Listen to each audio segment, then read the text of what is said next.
LPG ಬದಲು PNG ಬಳಸುವುದರ ಬಗ್ಗೆ. ಮೊನ್ನೆ ಪೇಪರ್ನಲ್ಲಿ ಬಂತು. ಈ ಯುದ್ಧ ಶುರುವಾದ ಮೇಲೆ ಭಾರತದಲ್ಲಿ ಒಟ್ಟು 3.5 ಲಕ್ಷ ಹೊಸ PNG ಕನೆಕ್ಷನ್ ಕೊಟ್ಟಿದ್ದಾರೆ.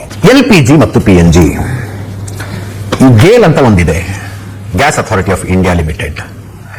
ಅವರು ಮನೆಗಳಿಗೆ ಪೈಪ್ ಮೂಲಕ ಗ್ಯಾಸ್ ಕೊಡ್ತಾ ಇದ್ದಾರೆ ಅಂತ ಗೊತ್ತಿತ್ತು ನಮಗೆ. ಸಿಲಿಂಡರ್ ನಲ್ಲಿ ಬರುವ ಇಂಧನವೇ ಬೇರೆ, ಪೈಪ್ ನಲ್ಲಿ ಬರುವ ಇಂಧನವೇ ಬೇರೆ. ಸಿಲಿಂಡರ್ ನಲ್ಲಿ ಬರೋದಕ್ಕೆ LPG ಅಂತೀವಿ, ಬಟ್ ಪೈಪ್ ನಲ್ಲಿ ಬರೋದು PNG, ಪೈಪ್ಡ್ ನ್ಯಾಚುರಲ್ ಗ್ಯಾಸ್. ಎರಡಕ್ಕೂ ಅಜಗಜಾಂತರ ವ್ಯತ್ಯಾಸ ಇದೆ. ಭಾರತ ಆದಷ್ಟು ಬೇಗ LPG ಇಂದ PNG ಕಡೆಗೆ ಮೂವ್ ಆಗುವುದರ ಅವಶ್ಯಕತೆ ಇದೆ.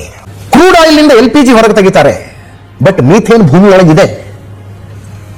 ಕ್ರೂಡ್ ಆಯಿಲ್ಗೆ ಅಂತ ರಿಗ್ ಮಾಡಿದಾಗ, ಭೂಮಿಯನ್ನು ಕೊರೆದಾಗ ಅಲ್ಲಿ ಗ್ಯಾಸೇ ಹೊರಗೆ ಬರುತ್ತೆ, ನ್ಯಾಚುರಲ್ ಗ್ಯಾಸ್ ಅದು. ಆ ಗ್ಯಾಸ್ ನಲ್ಲಿ ಕೆಲವು ಕಲ್ಮಶಗಳಿರ್ತವೆ ಅಷ್ಟೇ, ನೀರು ಸೇರ್ಕೊಂಡಿರ್ಬೋದು, ಒಂದಷ್ಟು ನೀರಿನ ಪ್ರಮಾಣ ಇರಬಹುದು, ಒಂದಷ್ಟು ಕಲ್ಮಶಗಳು ಇರ್ತವೆ. ಆ ಕಲ್ಮಶಗಳನ್ನೆಲ್ಲ ಹೊರಗೆ ತೆಗೆದ್ರೆ ನ್ಯಾಚುರಲ್ ಗ್ಯಾಸ್ ತಯಾರು. ಬೇಸಿಕಲಿ ಮೀಥೇನ್ ಅದು. ಮೀಥೇನ್ ಅನ್ನೋ ಶಬ್ದ ನಾವು ಚಿಕ್ಕಂದಿನಿಂದಲೂ ಕೇಳ್ಕೊಂಡು ಬಂದಿದ್ದೀವಿ. ನಮ್ಮ ಮನೆಗಳಲ್ಲಿ ಗೋಬರ್ ಗ್ಯಾಸ್ ಇರ್ತಿತ್ತು. ಗೋಬರ್ ಗ್ಯಾಸ್ ನಲ್ಲಿ ಉತ್ಪಾದನೆ ಆಗೋದು ಮೀಥೇನ್. ಭೂಮಿಯ ಒಳಗೆ ಮೀಥೇನ್ ಇರುತ್ತೆ ನ್ಯಾಚುರಲ್ ಆಗಿ. ಅಂದ್ರೆ ಗೋಬರ್ ಗ್ಯಾಸ್ ನಲ್ಲಿ ಸಗಣಿ ಮತ್ತು ಇತರ ತ್ಯಾಜ್ಯಗಳನ್ನು, ಹಸಿ ತ್ಯಾಜ್ಯಗಳನ್ನು ಹಾಕಿದಾಗ ಮೀಥೇನ್ ಬರುತ್ತೆ. ಹಂಗೆ ಭೂಮಿಯ ಒಳಗೆ ಯಾವುದೋ ಕಾಲದಲ್ಲಿ ಹಸಿ ತ್ಯಾಜ್ಯಗಳು ಹೋಗಿದ್ದಾವೆ, ಅವು ಮೀಥೇನ್ ಆಗಿದ್ದಾವೆ. LPG ಇಂದ PNGಗೆ ಮೂವ್ ಆಗಬೇಕಾದ ಅವಶ್ಯಕತೆ ಯಾಕಿದೆ ಅಂತಂದ್ರೆ, ಭಾರತದಲ್ಲಿ LPG ಕಂಪೇರ್ ಮಾಡಿದ್ರೆ PNG ಅವೈಲಬಿಲಿಟಿ ಜಾಸ್ತಿ ಇದೆ.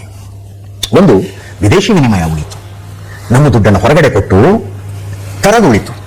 Bharat more than 60% LPG import ಮಾಡ್ಕೊಳ್ಳುತ್ತೆ. ಆ 60% ಪೈಕಿ 80% ಬರೋದು ಮಧ್ಯಪ್ರಾಚ್ಯದಿಂದ. ಯಾಕೆಷ್ಟು ಒದ್ದಾಡ್ತಾ ಇದ್ದೀವಿ, ಯಾಕೆಷ್ಟು ಕಮರ್ಷಿಯಲ್ ಸಿಲಿಂಡರ್ನ ಸಮಸ್ಯೆ ಆಗಿದೆ? ಹಾರ್ಮುಜ್ ಜಲಸಂಧಿ ಬಂದಾಗಿದೆ, ಎಲ್ಲಿಂದ ಬರಬೇಕು LPG? ಬಟ್ LPGಗೆ ಕಂಪೇರ್ ಮಾಡಿದ್ರೆ PNG ಅವೈಲಬಿಲಿಟಿ ಭಾರತದಲ್ಲಿ ಜಾಸ್ತಿ.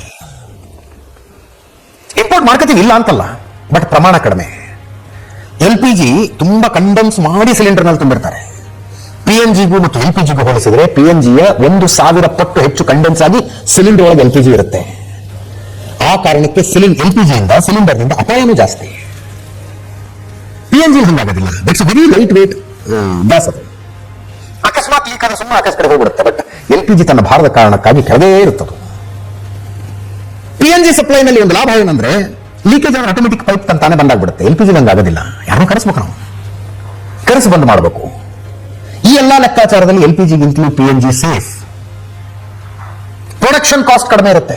So moving from LPG to PNG ತುಂಬಾ ಬೇಗ ಆಗಬೇಕಾಗಿರುವ ಕೆಲಸ. 1,36,00,000 PNG ಕನೆಕ್ಷನ್ಗಳು ಈಗ ಭಾರತದಲ್ಲಿ ಇದಾವಂತೆ.